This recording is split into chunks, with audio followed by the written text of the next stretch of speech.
Imagine walking into an office where everyone looks busy. Every meeting room is occupied. Emails are flying, phones are ringing, employees are moving quickly from one task to another. Now imagine finding out that after an entire day of work, almost none of the organizational strategic priorities actually move forward. Today, we're opening our very first case file at Blue Qubit Consulting podcast series to answer one question. Can a company look productive while quietly falling behind? Welcome to Blue Qubit Consulting podcast series, where business meets innovation. We explore how AI, cybersecurity, productivity, and digital transformation can transform your organization. Join us for practical insights, expert conversation, and proven strategies on how we can help strengthen security, accelerate growth, and achieve measurable business results. I'm Kerry-Ann Nelson-Peynado, your host for this series, and joining me today for this episode are two incredible guests.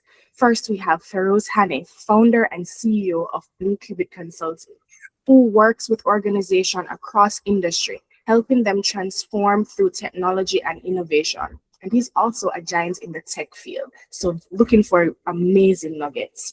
We also have with us Afnan Saleh, or productivity leader, who helps organizations work and analyze how work gets done. So welcome to the team both. Thank you, Kerry-Ann. Thank you for having me here today. Looking forward to a productive dialogue today. Thank you. Awesome. All right, so now let's begin with today's case file. We're going to watch a short video called The Company That Looked Productive. And as you watch, don't focus on the people, focus on how work flows. Ask yourself, what is time being lost, or how productivity flows, or how it is that things may interrupt or disrupt productivity. Let's jump in.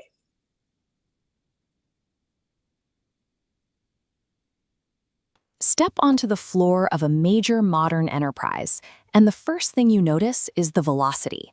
From a leadership perspective, this level of activity looks like a healthy organization. Executives see a workforce operating at maximum capacity and classify it as a high-performing culture. On the surface, the symptoms of hard work are everywhere. Inboxes fill by the minute, calendars are stacked with back-to-back sessions, and digital notifications are constant. This chart shows how those hours are actually converting. We have a trend line for hours worked climbing steadily, while the line tracking strategic milestones shows a flat line. Despite consistent 10-hour days, the company has missed its core targets for 3 consecutive quarters. Leadership is left trying to reconcile this maximum effort with a complete lack of business momentum.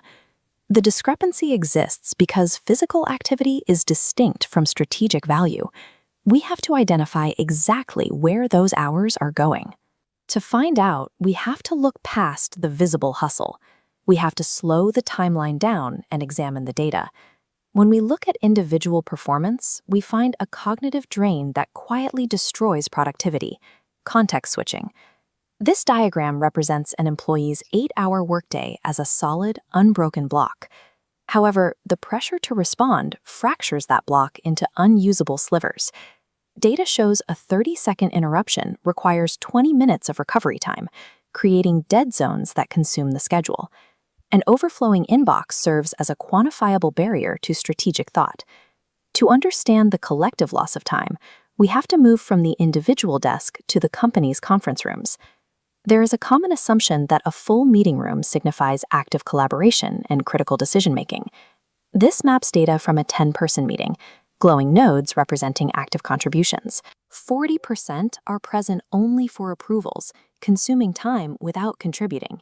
For the rest, communication lines tangle, spending the hour on duplicated work rather than new ideas. We can now aggregate these compounding losses, the ineffective meetings, and the individual micro-interruptions across the entire enterprise workforce. The final tally for a single workday reveals a stark reality. Across hundreds of combined labor hours, only a small percentage of the time was actually applied to strategic objectives. Frequent, large-scale meetings typically signal underlying failures in how information is shared. The data suggests these employees are struggling against the constraints of their environment, rather than failing to commit to their roles. The workforce is merely surviving within a flawed business architecture, a system that forces them to prioritize visible activity over actual results. This is a systemic trap. The very tools and processes meant to enable work have become the primary focus of the workday. The long-term consequences are measurable. High-value talent faces rapid burnout, while the organization's strategic goals remain perpetually out of reach. Effective leadership requires designing business systems that protect focus and time, rather than rewarding raw motion.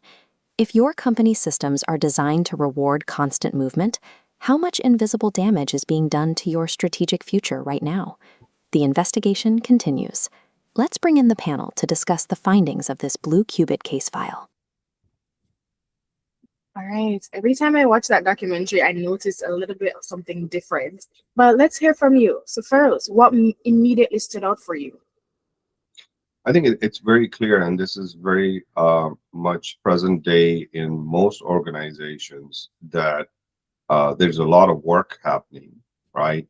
But it's not really aligned to the company objectives. And so I call it busy work, right? So everyone's working, they're busy, they're working, but it's not actually producing the outcome, the results that would drive the company forward.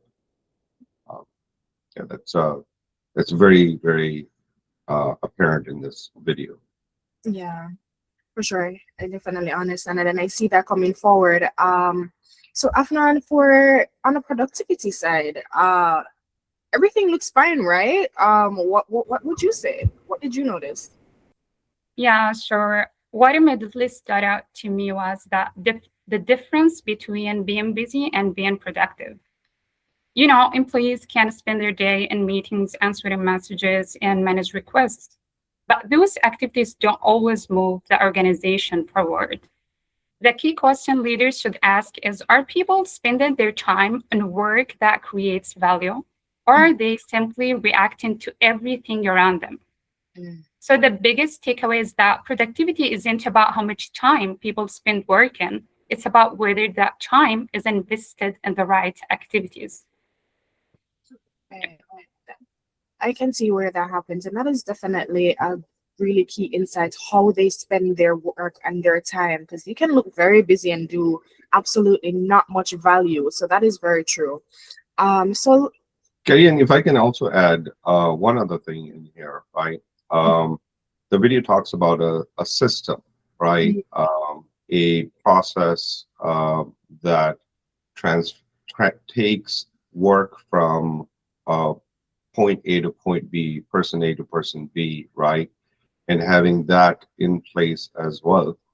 Otherwise, there's a lot of activity, but it's chaos. Right?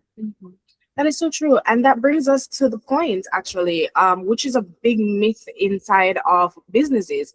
And Feroze, why do leaders normally confuse this with productivity? Is it that executives often reward visibility instead of outcomes? Yeah, I think, that's the common dilemma where, performance traditionally has been measured with, are you completing your work, right? But if that work isn't really producing the right outcome, the employees still get awarded for completing the work, right?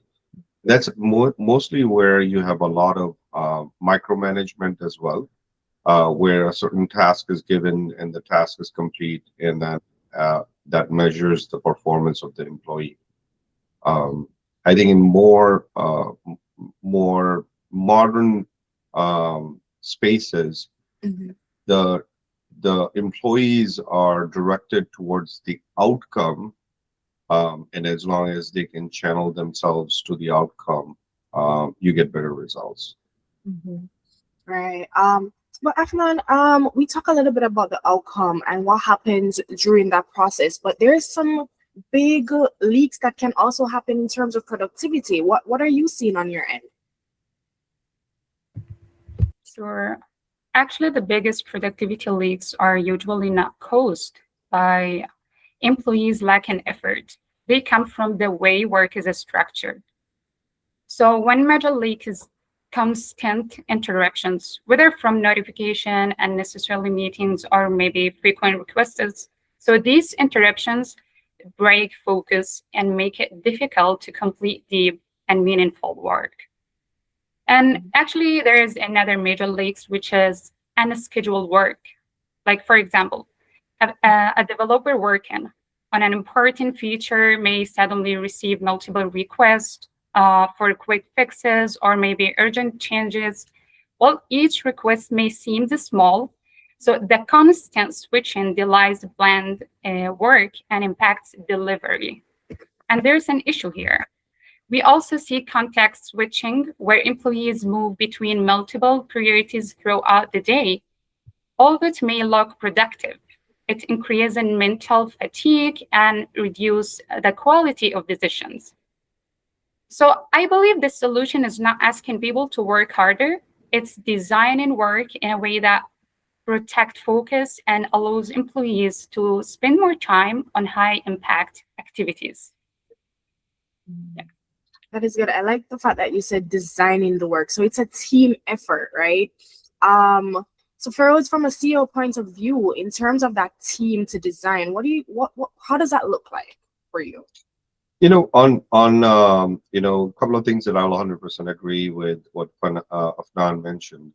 Um, you know, frequent disruptions actually cause a lot of productivity loss, right? And so there needs to be definitely some focus time, maybe time of the day where, people kind of block their day for planned work, right? At the same time, that planned work has to, once again, align with the company objectives, whatever that is. So interruptions definitely cause a lot of productivity loss due to the gap in focus. And I believe that that's something that as an organization, there needs to be a well thought out plan on how to ensure that employees have their focus time. Excellent. So, Afnan, Feroze mentioned a key point there about focus time and an employee's day. So, what does a high-performing day actually looks like?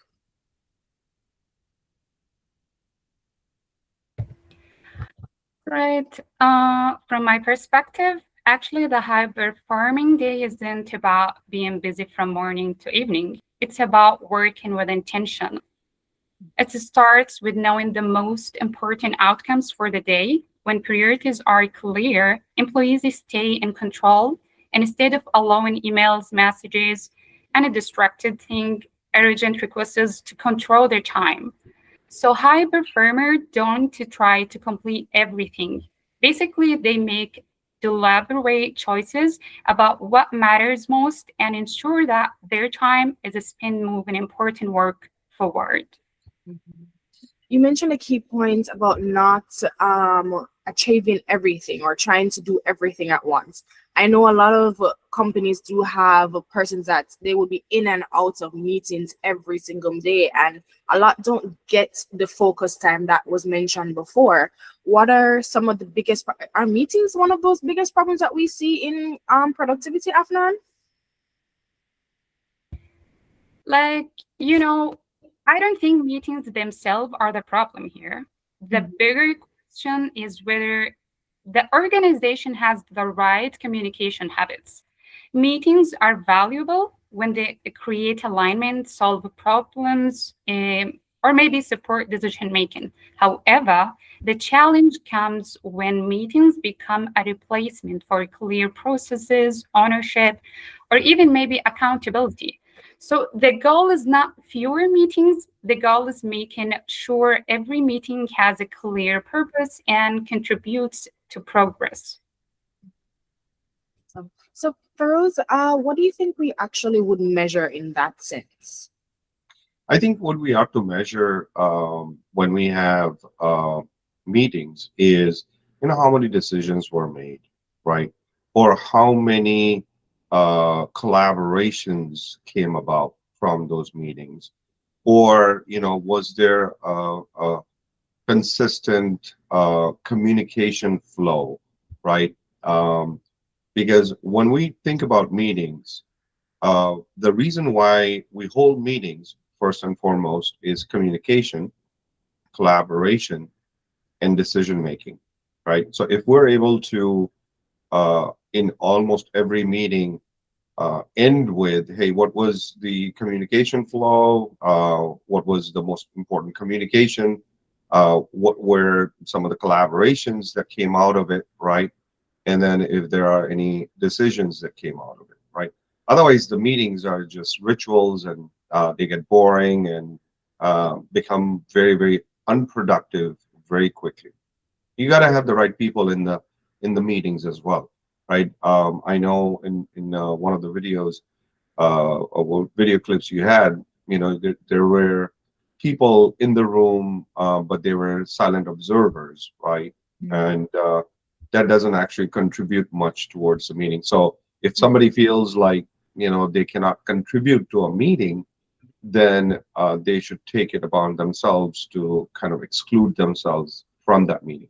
But once again, before they do that, right, they have to make an informed decision whether they're gonna miss out on something, or be not part of a decision making. And if the answer is, yeah, I'm not really contributing much to this meeting, then reclaim that time. Yeah. Yeah. So I'm hearing a lot of active and meaningful communication coming across.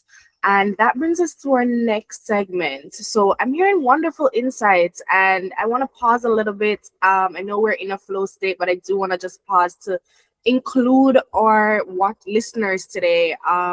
If you can go ahead, if you're watching, wherever you're watching from, also mention where you're watching from, because we'd definitely like to see that reach or where you are in the world. In the comment, if you can go ahead and drop your answers to this question: what consumes the most time in your organization? It can be from what you see, from your hat in a leadership role, or from you working in the organization as an employee. Is it meetings? Is it emails? Waiting for that approval, which I know sometimes can take a little bit depending on where you are, and searching for information. What about constant interruptions, as we mentioned before, and that manual reporting? And if you don't see your answer here, go ahead and let us know in the same. What do you think consumes most of your time in the organization? All right, so we're gonna just move on a little bit. We talked about the issues and what can affect organization and what can disrupt the productivity, but let's talk a little bit about the practical advice. So, Feroze, you are a CEO, but if you have another CEO sitting in front of you today, what's one thing you tell them that would show what should they do at tomorrow morning to be a little bit more productive? I think first and foremost, the leaders of today, the CEOs of today, have to be very transparent to the entire organization. If there is a strategic direction that they want their companies to go to, then disseminating that information so that everyone kind of feels like they're in their own role, they're aligned to the bigger objectives, right?